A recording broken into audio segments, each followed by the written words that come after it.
આ વિડિયોની અંદર chapter number 9 database management system એ સમજવાનું છે. પહેલા આપણને ખ્યાલ હોય તો આપણા બેઝિક વિડીયો વાળો બેઝિક કમ્પ્યુટર ઇન્ટ્રોડક્શન વાળો જે વિડીયો છે જે રોજ શરૂઆતમાં મેં રિલીઝ કર્યા હતા એ વિડીયોઝમાં તમે જોયું હશે તો આપણે ડેટા અને ઇન્ફોર્મેશન વિશે વાત કરીએ તો એ ડેટા અને ઇન્ફોર્મેશન આની અંદર આપણે સમજવું છે કે શું છે. ડેટા એટલે મટીરિયલ કાચું મટીરિયલ જેના ઉપર પ્રોસેસ કરવામાં જેના ઉપર કંઈક કાર્ય કરવામાં પછી જે આપણને માહિતી મળે એને ઇન્ફોર્મેશન કહેવાય છે. આટલી સુધી આપણને બધાને ખબર છે કારણ કે જે મારું ફંડામેન્ટલ્સ ઓફ કોમ્પ્યુટર વાળો જે વિડીયો મેં રિલીઝ કર્યો હતો એની અંદર આ બધી જ માહિતી. નાઉ આ ચેપ્ટરની અંદર શું કે ઇન શોર્ટ જે તમને અહીંયા સમરી આપી છે જે અહીંયા ઇન્ફોર્મેશન આપ્યું છે ઇન્ટ્રોડક્શન આપ્યું છે એના વિશે વાત કરીએ તો અહીંયા એવું કહેવામાં કે ડેટાબેઝ મેનેજમેન્ટ એકચ્યુઅલમાં શું છે. ડેટાબેઝ મેનેજમેન્ટ મતલબ સ્કૂલની અંદર કોઈ સ્ટુડન્ટનો રેકોર્ડ રાખવો. તમે તમારા ઘરની અંદર ડાયરીમાં તમારા ફ્રેન્ડ્સ યા રિલેટિવ યા તો એડ્રેસ ઇવન અત્યારે તો ફોનમાં અથવા તો કમ્પ્યુટરમાં અથવા લેપટોપમાં તમે શું કરી રાખો છો સ્ટોર કરી રાખો છો ઇન્ફોર્મેશન. એ ઇન્ફોર્મેશન આપણે કેવી રીતે કયા મેનરમાં અને કયા રૂલ્સ એપ્લાય કરીને સ્ટોર કરી શકીએ છીએ એના વિશે સમજવું છે. ડૉક્ટર તમે હોસ્પિટલમાં જાઓ તો એમની પાસે દરેક પેશન્ટની ડેટા હશે, દરેક ડૉક્ટરના ડેટા હશે, દરેક ક્લાયન્ટના દરેક ક્લાર્ક એમના હોસ્પિટલમાં કોઈ પણ નાનેથી માંડીને મોટી પોઝિશન સુધી જે પણ કામ કરતું હશે બધા ડેટા એમની પાસે અવેલેબલ હશે. તો તમે ત્યાં જાઓ અને કોઈ પણ નામથી તમે કોઈ પણ વ્યક્તિ વિશે પૂછો હોય એના નામથી તો ત્યાંથી તમને એનો ડેટા ઇઝીલી મળી જશે. રાઈટ. એવી જ રીતે સ્કૂલનું એક્ઝામ્પલ લઈએ એની અંદર જે પણ શિક્ષકો તમને ભણાવતા હોય છે ટીચરો પ્રિન્સિપાલ ઇવન બધા સ્ટુડન્ટ્સનું રેકોર્ડ એમની પાસે હોય છે અકોર્ડિંગલી. રાઈટ. આને કહેવાય ડેટાબેઝ. એવી જ રીતે તમે કોઈ શોપ યા તો તમે કોઈ ડેટાબેઝ ત્યાં સ્ટોર છે. આની કઈ કઈ રીત છે અને કેવી રીતે સ્ટોર થાય છે તે આપણે સમજવાનું છે. તો સૌથી પહેલા છે ડેટા અને ઇન્ફોર્મેશન. જેમ મેં તમને સમજાવ્યું કે ડેટા એટલે શું તો કાચું મટીરિયલ. જેમ કે મારે સરવાળો કરવો છે 5 અને 2 તો મારી પાસે શું છે 2 અને 5 મારું કાચું મટીરિયલ છે એને આપણે શું કહી શકીશું ડેટા. હવે એની ઉપર કંઈક પ્રક્રિયા કરવી પડશે બરાબર. મારે એનો સરવાળો કરવો છે તો મારે સરવાળાની શું થઈ ગઈ પ્રક્રિયા થઈ ગઈ. એ પ્રક્રિયા પછી મને જે આન્સર મળે છે એ મારું શું થઈ ગયું ઇન્ફોર્મેશન. બરાબર છે. અહીંયા ડેટા અને ઇન્ફોર્મેશનનો ડિફરન્સ તમને સમજ પડી ગઈ. ડેટા ધેટ મીન્સ કાચું મટીરિયલ અને એ કાચા મટીરિયલ પર કંઈક પ્રોસેસ કરવામાં આવે એ પ્રોસેસ કર્યા પછી જે આપણને આઉટપુટ છે તે આપણું શું થઈ ગયું ઇન્ફોર્મેશન થઈ ગયું. અહીંયા તમને એ જ કહી શકે છે કે ડેટા દરેક પ્રકારની હકીકત આંકડાઓ અને વ્યક્તિઓ વિશેની વિગત જગ્યાઓ વસ્તુઓ અથવા પ્રસંગોને ડેટા કહેવામાં આવે. ડેટા કંઈ પણ હોઈ શકે છે. ધારો કે મારે મિલ્કશેક બનાવવો છે, ધારો કે મારે મેંગો શેક બનાવવો છે તો મારી પાસે શું છે મેંગો છે, શુગર છે, મિલ્ક છે બરાબર. તો આ મારું શું થઈ ગયું ડેટા થઈ ગયું. હવે મારે એની પર શું કરવું પડશે પ્રોસેસ કરવી પડશે. ધેટ મીન્સ મારે એને મિક્સ કરવું પડશે ત્રણેયને અને મિક્સ કર્યા પછી મને શું મળશે મારો મેંગો શેક મળશે. તો જે મિક્સ કર્યા પછી જે આપણને આઉટપુટ મળે છે એ મારું શું થઈ ગયું ઇનપુટ. બરાબર છે. હવે જો અહીંયા સિમ્પલી એ જ કહેવા માંગી છે ડેટા ધેટ મીન્સ કાચું મટીરિયલ અને ડેટા ઉપર પ્રક્રિયા કરીને મેળવેલું જરૂરી પરિણામ એને કહેવાય છે ઇનપુટ. બરાબર છે. અહીંયા તમને એક એક્ઝામ્પલ આપ્યું છે કે તમારી સ્કૂલની કોઈ ટીમ છે, ધારો કે તમારી ક્લાસની કે સ્કૂલના બધા ફ્રેન્ડ્સ તો એક ટીમ છે. હવે તમે બધાનો ડેટા કલેક્ટ કરો છો જેમ કે એનું નામ, એનું એડ્રેસ, એની બર્થ ડેટ. કોઈ ઇન્સિડન્સ એવું આવે છે કે આજે માર્ચમાં કોનો જન્મદિવસ આવે છે. ધારો કે 10th માર્ચ છે, 10 માર્ચે જે પણ વિદ્યાર્થીનો જન્મદિવસ આવતો હોય એને તમારે વિશ કરવું છે. તમે તમારો જે ડેટા સ્ટોર કરેલો છે બધા સ્ટુડન્ટના બર્થડેટ સાથે 10 માર્ચમાં જે પણ સ્ટુડન્ટ આવતા હોય એ પણ છોકરું છોકરી એને સર્ચ કરીને શોધીને તમે એને વિશ કરી શકો છો. બરાબર છે. અહીંયા આવ્યું કે એક્ઝામ્પલ તો અહીંયા સુધી તમને ખબર પડી ડેટા અને ઇન્ફોર્મેશન તો બહુ જ ઇઝી છે. એના પછી છે ડેટાબેઝ અને ડેટા મોડલ. આપણે ડેટા અને ઇન્ફોર્મેશનમાં જે સમજ પડી એના બેઝ પર જ છે ડેટાબેઝ. કેવી રીતે હું તમને સમજાવું. ડેટાબેઝ મતલબ શું છે? તેમ મેં કહ્યું કે સ્કૂલની અંદર તમારે વિદ્યાર્થીઓ હોય છે તો તમે અટેન્ડન્સ રોજ તમારા ટીચર્સ લેતા હોય છે. એ શું થઈ ગયું? ડેટા છે કે કયા દિવસે કયું છોકરું હાજર છે અને કયું છોકરું ગેરહાજર છે એનો ડેટા છે. તો તમે હોસ્પિટલમાં જાઓ તો કયું પેશન્ટ ક્યારે વિઝિટ કરવા આવે છે, કેટલા ટાઈમે આવે છે, કયા ટાઈમે નથી આવતો એનો રેકોર્ડ હોઈ શકે છે. બરાબર છે. જેવી રીતે તમે શોપિંગ કરવા માટે જાઓ તો ત્યાં પણ શું હોય, તમે કઈ કઈ વસ્તુ શોપ કરી છે, કઈ કઈ વસ્તુ ખરીદી છે, એ બધો ડેટાબેઝ એની એ બધું હોય છે. ડેટાબેઝને એક સામાન્ય વ્યાખ્યા પ્રમાણે ડેટાબેઝ એ એકબીજા સાથે સંબંધિત સુવ્યવસ્થિત રીતે સંગ્રહિત ડેટા આઇટમનો જથ્થો. ડેટાબેઝ કોને કહી શકું? મારી એક બુક્સ માટેનું એક આખું કબોર્ડ છે. એની અંદર મેં મેથ્સનો પોર્શન અલગ રાખ્યો છે, ઇંગ્લિશનો પોર્શન અલગ છે, કોમ્પ્યુટરનો અલગ છે, સાયન્સનો અલગ છે. બરાબર. તો આ બધું શું કર્યું? બધા જ ડેટાને સંબંધિત અને સુવ્યવસ્થિત રીતે ગોઠવણી કરી. બરાબર છે. કે મેથ્સ વાળામાં મેથ્સ, ઇંગ્લિશ વાળામાં ઇંગ્લિશ, સાયન્સ વાળામાં સાયન્સ, કોમ્પ્યુટર વાળામાં કોમ્પ્યુટર. જેનાથી શું થશે? તો આ બધા એકબીજા સાથે સંબંધિત છે. કે મેથ્સ વાળું છે, ઓકે, તો એને અલગ રાખી દો. હવે તમારા પેરેન્ટ્સ તમને એવું કહે છે કે તું જા અને મેથ્સની બુક લઈ આવ, તો તમે ઇઝીલી મેથ્સની બુકને ત્યાંથી લઈ શકશો. રાઈટ. તો ડેટાબેઝને સામાન્ય રીતે એની વ્યાખ્યા શું છે? તો ડેટાબેઝ એ એકબીજા સાથે સંબંધિત સુવ્યવસ્થિત રીતે સંગ્રહિત ડેટા આઇટમનો જથ્થો છે. હવે આ થઈ ગયું ડેટાબેઝ. આપણે બહુ થિયરીમાં જવાની જરૂર નથી.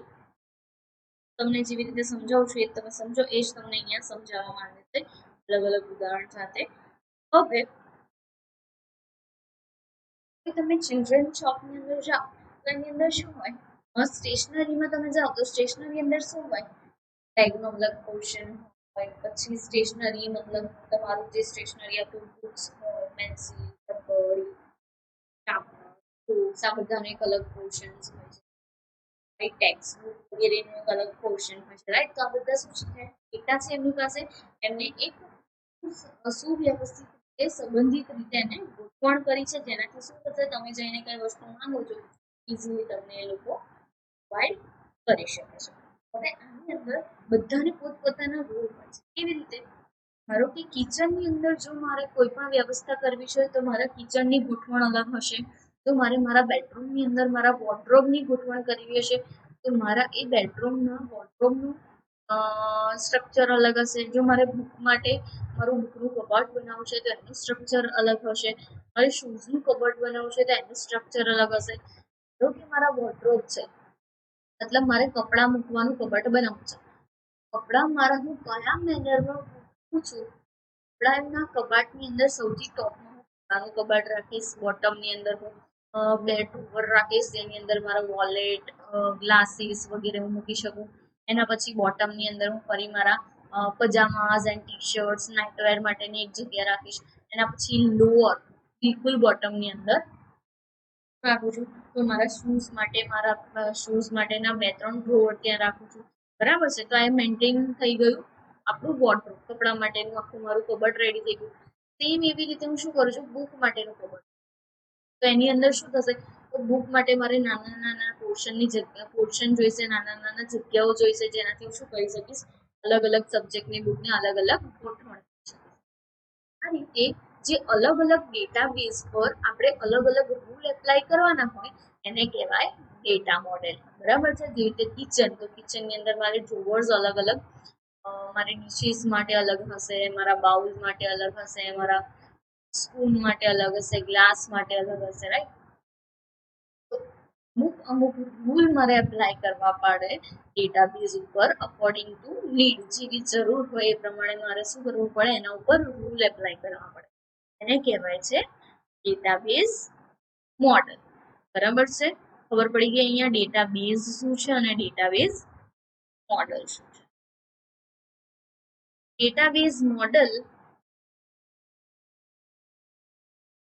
હવે અહીંયા ડેટાબેઝની વ્યાખ્યામાં સંબંધિત અને સુવ્યવસ્થિત શબ્દનો અત્યંત મહત્વપૂર્ણ છે. મેં તમને કીધું કે સંબંધિત અને સુવ્યવસ્થિત, એક તો રિલેટેડ હોવું જોઈએ કે મેથ્સના પોર્શનમાં હું મેથ્સ જ મૂકી શકું, રાઈટ, અને એને પ્રોપર ગોઠવવું પડે, મતલબ સુવ્યવસ્થિત રીતે ગોઠવવું.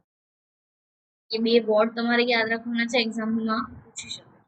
હવે ડેટાબેઝ ચોક્કસ નિયમો અનુસાર તૈયાર કરવામાં આવે એને કહેવાય ડેટા મોડેલ. બરાબર છે. ડેટા મોડેલ 3 પ્રકારના હોય છે: હાયરાર્કિકલ, નેટવર્ક મોડેલ અને રિલેશનલ મોડેલ. બરાબર, આ 3 પ્રકારના હોય છે: હાયરાર્કિકલ, નેટવર્ક અને ડેટા અને રિલેશનલ ડેટા મોડેલ. આ ચેપ્ટરની અંદર આપણે ઓનલી ને ઓનલી એક જ ડેટા મોડેલ સમજવાનું છે, that is relational data model. અહીંયા સુધી સમજ પડી ગઈ. હવે છે ડેટાબેઝ મેનેજમેન્ટ સિસ્ટમ. તો ડેટાબેઝ મેનેજમેન્ટ સિસ્ટમ શું છે એકચ્યુઅલમાં? તો આપણે જે ડેટાબેઝ સમજ્યા કે ડેટાબેઝ શું છે, હવે એ ડેટાબેઝને મેનેજ કેવી રીતે કરવું એને કહેવાય ડેટાબેઝ મેનેજમેન્ટ સિસ્ટમ. બરાબર. હવે ડેટાબેઝ ધેટ મીન્સ એવું એકલું નહીં કે હું બધી ઇન્ફોર્મેશન કલેક્ટ કરી ગઈ, ધેટ ઇઝ મારો ડેટાબેઝ રેડી થઈ ગયો. ના, ડેટાબેઝ ધેટ મીન્સ અહીંયા તમને પોઈન્ટ્સ આપેલા છે, આ બધા પોઈન્ટ્સને મૂળભૂત પ્રક્રિયાઓ છે આ બધી જ, જેને આપણે કહી શકાય ડેટાબેઝ મેનેજમેન્ટ સિસ્ટમ. આ બધી જ પ્રક્રિયાઓ આ મેનેજમેન્ટની અંદર આપણે ઇન્ક્લુડ કરવી પડતી હોય છે. કયું છે? તો ડેટાબેઝની અંદર કોઈ વસ્તુને ઉમેરવું, સુધારા કરવા, બિનજરૂરી માહિતીને ડેટાબેઝમાં હોય તો દૂર કરવી, યોગ્ય રીતે ડેટાબેઝનું આયોજન કરવું, વપરાશકર્તાની જરૂરિયાત પ્રમાણે ડેટાની પુનઃપ્રાપ્તિ કરવામાં આવે, ડેટાબેઝમાં રહેલા ડેટાની સુરક્ષિત સચવાઈ રહે, સુરક્ષા રહે, સિક્યોરિટી રહે. પછી બેકઅપ માટે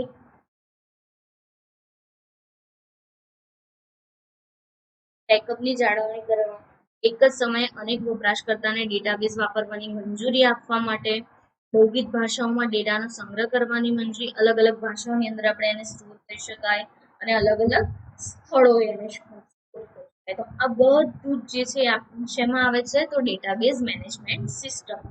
ડેટાબેઝ મેનેજમેન્ટ સિસ્ટમની અંદર આપણે એને એડ કરવું, ડિલીટ કરવું, રિમૂવ કરવું, મેન્ટેન કરવું, સિક્યોર કરવું, ડિફરન્ટ ભાષાઓમાં સ્ટોર કરવું, ડિફરન્ટ પ્લેસ પર સ્ટોર કરવું, એના ડેટાને સુરક્ષિત કરવું, બેકઅપ લેવું, આ બધું આવી જાય ડેટાબેઝ મેનેજમેન્ટ. હવે ડેટાબેઝના નિયંત્રણ સંબંધિત બધી ક્રિયાઓ ડેટાબેઝ મેનેજમેન્ટ તરીકે ઓળખાય છે. આ બધી ક્રિયાઓને આપણે ડેટાબેઝ મેનેજમેન્ટ તરીકે ઓળખાય છે. હવે આ પ્રકારના ખાસ કામ માટે વિશિષ્ટ પ્રકારના સોફ્ટવેરની જરૂર પડે છે અને આ સોફ્ટવેરને ડેટાબેઝ મેનેજમેન્ટ સિસ્ટમ તરીકે ઓળખવામાં આવે છે. હવે ડેટાબેઝ મેનેજમેન્ટ સિસ્ટમને ડેટાનું કાર્યક્ષમ સંગ્રહ, જાળવણી અને પુનઃપ્રાપ્તિ માટે બનાવેલી સિસ્ટમ તરીકે વ્યાખ્યાયિત કરી છે. તો તમને કોઈ DBMS ની વ્યાખ્યા પૂછે તો સૌથી પહેલા એનું ફૂલ ફોર્મ પૂછે તો આવડવું જોઈએ કે ડેટાબેઝ મેનેજમેન્ટ સિસ્ટમ.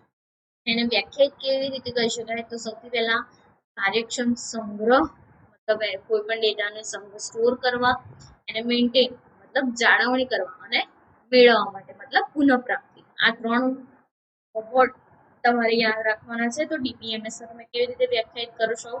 તો સંગ્રહ, જાળવણી અને પુનઃપ્રાપ્તિ. હવે DBMS એક એવું સોફ્ટવેર છે જે ડેટાબેઝને વ્યવહારુ અને વધારે ઉપયોગી બનાવે છે. DBMS થી આપણે શું કરી શકીએ છીએ? તો આપણા ડેટાને ઇઝીલી મેળવી શકાય છે, એડિટ કરી શકાય છે, જે પણ આપણે ડેટા સાથે કરવું હોય, રિટ્રાઈવ કરવા, સિક્યોરિટી, એ બધું જ આપણે ડેટાબેઝ DBMS સોફ્ટવેરની અંદરથી યુઝ કરીને આપણે ઇઝીલી કરી શકાય છે. આની અંદર તમને Oracle, Ingres, DB2, SQL server, MySQL, MS Access, base વગેરે જેવા DBMS સોફ્ટવેરના નામો તમને બતાવ્યા છે, જેની અંદરથી આપણે બેઝ નામનું જે સોફ્ટવેર છે, બેઝ ઓપન ઓફિસ બેઝ તરીકે ઓળખાય છે, તેના વિશે આપણે સમજવાનું છે. બરાબર. બેઝ ધેટ મીન્સ હવે ડેટા ઇન્ફોર્મેશન ડેટાબેઝ અને ડેટાબેઝ મેનેજમેન્ટ સિસ્ટમ શબ્દાવલીથી પરિચિત છીએ. આથી હવે બેઝથી પરિચિત થવા આપણે આગળની પ્રોસેસ સમજવી પડશે. હવે બેઝ શું છે, શેના ઉપર ડિપેન્ડ કરે છે? તો સૌથી પહેલા તમારે MCQમાં પૂછાય છે, યાદ રાખવાનું કે બેઝ એ રિલેશનલ ડેટા મોડેલ આધારિત છે. 3 મોડેલ હતા: હાયરાર્કિકલ, નેટવર્ક અને રિલેશન. એની અંદરથી આપણે જે રિલેશન ડેટા મોડેલ છે એના વિશે ભણવાનું છે. ચલો બેઝ રિલેશન મોડલ આધારિત હોવાથી રિલેશન ડેટાબેઝ મેનેજમેન્ટ સિસ્ટમ તમને ખબર છે કે મેં હમણાં જ કહ્યું કે ઓપન ઓફિસ આપણું જે છે તે ડેટાબેઝ રિલેશન મોડલ પર આધાર રાખે છે, રિલેશન ડેટાબેઝ પર આધાર રાખે છે. તેથી એને શું કહેવામાં આવે છે? RDBMS. RDBMS નું નામ તમારે યાદ રાખવાનું, રિલેશનલ ડેટાબેઝ મેનેજમેન્ટ સિસ્ટમ. આપણે અગાઉ ચર્ચા કરી તે પ્રમાણે ઇન્ફોર્મેશનને સરળતાથી અને કાર્યક્ષમ રીતે મેળવવા માટે તેના સંચાલનમાં તેની ગોઠવણી કયા પ્રકારે કરવી તેની ઊંડી અસર થઈ શકે છે. સૌથી પહેલા તમને અહીંયા બતાવ્યું છે કે દ્વિપરિમાણીય કોષ્ટકમાં ડેટાની ગોઠવણી કે જેને રિલેશનલ કહેવામાં આવે છે. સૌથી પહેલા કેસની અંદર ટેબલ. તો ટેબલ ધેટ મીન્સ આપણે બધાને ખબર છે આકૃતિ કરોડ આડી કરોડ, બરાબર છે? એ પ્રમાણે આપણું ટેબલ બનતું હોય છે અને એને અહીંયા શું કહ્યું છે? દ્વિપરિમાણીય કોષ્ટકમાં ડેટાની ગોઠવણી કે જેને રિલેશન દ્વિપરિમાણીય, બરાબર? રિલેશન તમને બધાને ખ્યાલ છે. હવે આ જે આપણું બેઝ છે તેના પરથી આવ્યું છે એકચ્યુઅલમાં, તો એ ગણિતના સેટ થિયરી, ગણિતના એક થિયરી છે, રિલેશન મોડલ ગણિતની સેટ થિયરી ઉપર આધારિત રાખે છે, બરાબર છે? ગણિતમાં એક સેટ થિયરી આવતી હતી, એના ઉપર આ ડિપેન્ડ છે. અને કોને શોધ્યું છે? તો EF કોડે, બરાબર છે? EF કોડ દ્વારા ડિઝાઇન કરેલું છે રિલેશન મોડલ. એટલું તમારે યાદ રાખવાનું છે કે ડિઝાઇન કર્યું છે, એના ઉપર ડિપેન્ડ કરે છે. કોને શોધ્યું છે? તો EF કોડે. એના ઉપર ડિપેન્ડ કરે છે તો ગણિતની સેટ થિયરી પર. હવે બેઝમાં 4 મેઇન ઓબ્જેક્ટ હોય છે જેના ઉપર એ આધાર રાખે છે. મતલબ આપણે 4 અલગ અલગ રીતે એને સંગ્રહ કરી શકાય છે આપણા ડેટાને બેઝની અંદર. કયા? ટેબલ, ક્વેરી, રિપોર્ટ અને એપ્લિકેશન મોડ્યુલ. આ શું છે આપણે સમજવાનું છે. હું તમને જ્યારે પ્રેક્ટિકલ કરાવીશ ત્યારે તમને સમજાવીશ. હવે ટેબલની અંદર સિમ્પલી મેં તમને કહ્યું એ કોલમ અને રો, આડી સ્તંભ અને હાથના સ્વરૂપમાં એને શું કરવામાં આવે છે? ટેબલની રચના થઈ હોય. તો એની અંદર સૌથી પહેલા શું કરવું પડે? તો આપણે એની એન્ટિટી નક્કી કરવી પડે, ફિલ્ડ નક્કી કરવી પડે. તો મેં કહેશું કે મને મેડમ કઈ ખબર નથી પડતી, રાઈટ? ચલો અહીંયા નીચે એક આ ટેબલ તમને બનાવી છે, ત્યાં આવી જાઓ. તો અહીંયા તમને શું બતાવ્યું છે? First name, last name, address, city, birth date, joining date, contact number અને ડેઝિગ્નેશન, બરાબર છે? તો આ શું થઈ ગયું? જે આપણને મેઇન ફિલ્ડ આપી છે, અહીંયા જે ફિલ્ડ છે તે આપણે શું છે? એન્ટિટી. તો ટેબલની અંદર સૌથી પહેલા શું મહત્વનું છે કે આપણે એન્ટિટી ડિસાઇડ કરવી પડે કે કઈ કઈ મારે ફિલ્ડ રાખવાની છે, કઈ કઈ એન્ટિટી રાખવાની છે, બરાબર છે? હવે ધારો કે અહીંયા મારે સ્ટુડન્ટ માટે ટેબલ બનાવવું હોય તો હું શું રાખું? Student name, birth date, roll number, GR number, class, right? તો આ બધી ફિલ્ડ મારી સ્ટુડન્ટ માટે થઈ ગઈ. એવી જ રીતે તમે તમારા જે પણ ટેબલ તમારે બનાવવું હોય એના અકોર્ડિંગ તમે એન્ટિટીને ક્રિએટ કરી શકો છો. હવે એ એન્ટિટી બાદ એના પછી જુઓ અનાયા, રોબીના, અખિલ અને મજીદ. આ શું છે? મારા ડેટા છે, રેકોર્ડ છે, ઇન્ફોર્મેશન છે આ બધી, બરાબર છે? અહીંયા આપણે એન્ટર કરી છે. તમને ફિલ્ડ અને રેકોર્ડની સમજ પડી ગઈ? એના પછી ફોર્મ્સ ધેટ મીન્સ આપણા ટેબલની અંદર નવા રેકોર્ડ ઉમેરવાની અથવા તો વર્તમાન રેકોર્ડમાં ફેરફાર કરવાની અથવા તો ટેબલમાં ઉપલબ્ધ રેકોર્ડને જોવાની આપણે જરૂર પડે છે. ફોર્મ એક ઓબ્જેક્ટ છે જેમાં તમે શું કરો છો? ડેટા દાખલ કરો છો. ટેબલમાં રહેલા ડેટાને સુધારા વધારા કરી શકો છો, ડિલીટ કરી શકો છો. પ્લસ એને શું કરી શકો છો? સ્ટાઇલ અપ્લાય કરી શકો છો. એની અંદર વિજેટ્સ ઉમેરી શકો છો, જેમ કે તમે કોઈ બટન, રેડિયો બટન છે, લિસ્ટ બોક્સ છે, આ બધું એડ કરી શકો છો ફોર્મની અંદર. મારે અત્યારે ચિંતા કરવાની જરૂર નથી. જ્યારે આપણે પ્રેક્ટિકલ કરીશું ત્યારે તમને આ સમજ. ક્વેરીઝ. તો ક્વેરીઝ શું છે? તો ડેટાબેઝના આપણા પર્યાવરણની અંદર આપણે કોઈ પણ ક્વેશ્ચન પૂછીએ એને શું કહેવામાં આવે છે? ક્વેરી. ધારો કે આ ટેબલની અંદર એવું જોઈએ છે કે જે છોકરો કે છોકરી અમદાવાદથી બિલોંગ કરતા હોય એનો રેકોર્ડ મને આપો. તો આ ક્વેશ્ચન મારે શું કરવાનું છે? ક્વેરીમાં જઈને મારે એક ક્વેશ્ચન લખવાનો છે. તો એનાથી મને શું થશે? તો આઉટપુટ મળશે. તો આઉટપુટમાં મને શું આવશે કે સિટી અમદાવાદ જે છે એનો રેકોર્ડ આપો. તો સિટી અમદાવાદ અહીંયા આપણે જોઈ શકીએ છીએ, અહીંયા 2 જણો છે, મને અનાયા અને મસ્જિદ બેનો રેકોર્ડ મળી જશે. આ થઈ ગયું મારું ક્વેરી. એના પછી રિપોર્ટ. રિપોર્ટ ધેટ મીન્સ તમને એક ફાઇનલ એટ્રેક્ટિવ વ્યૂ, મતલબ તમે તમારું ટેબલ ક્રિએટ કર્યું છે, એની અંદર શું પ્રોસેસ થઈ છે, તમારું આઉટપુટ કેવી રીતે આવે છે, તો એ આઉટપુટ તમારું જે હોય એને આકર્ષક કેવી રીતે બનાવીને તમને બતાવે છે, ધેટ ઇઝ રિપોર્ટ. તમારા સ્કૂલની અંદર તમારું રિપોર્ટ કાર્ડ હોય છે, સેમ એવી જ રીતે કોઈ પણ ડેટાનું report card, attractive report card generate કરીને બતાવે. એના પછી સિમ્પલ ડેટાબેઝ એપ્લિકેશન આપણે કેવી રીતે ક્રિએટ કરી શકીએ એના સ્ટેપ્સ અહીંયા બતાવે છે. જે આ બધું હું તમને નેક્સ્ટ પ્રેક્ટિકલ પોર્શનમાં બધું સમજાવીશ કે આપણે કેવી રીતે ટેબલ ક્રિએટ કરી શકીએ, એડિટ કરી શકીએ, ડિલીટ કરી શકીએ. બરાબર, તો આજે અહીંયા સુધી રાખીએ. Till then have a safe day. Next વિડીયોની અંદર આપણે પ્રેક્ટિકલ સમજીશું. ત્યાં સુધી આ સમજવાનો ટ્રાય કરો. Have a nice day.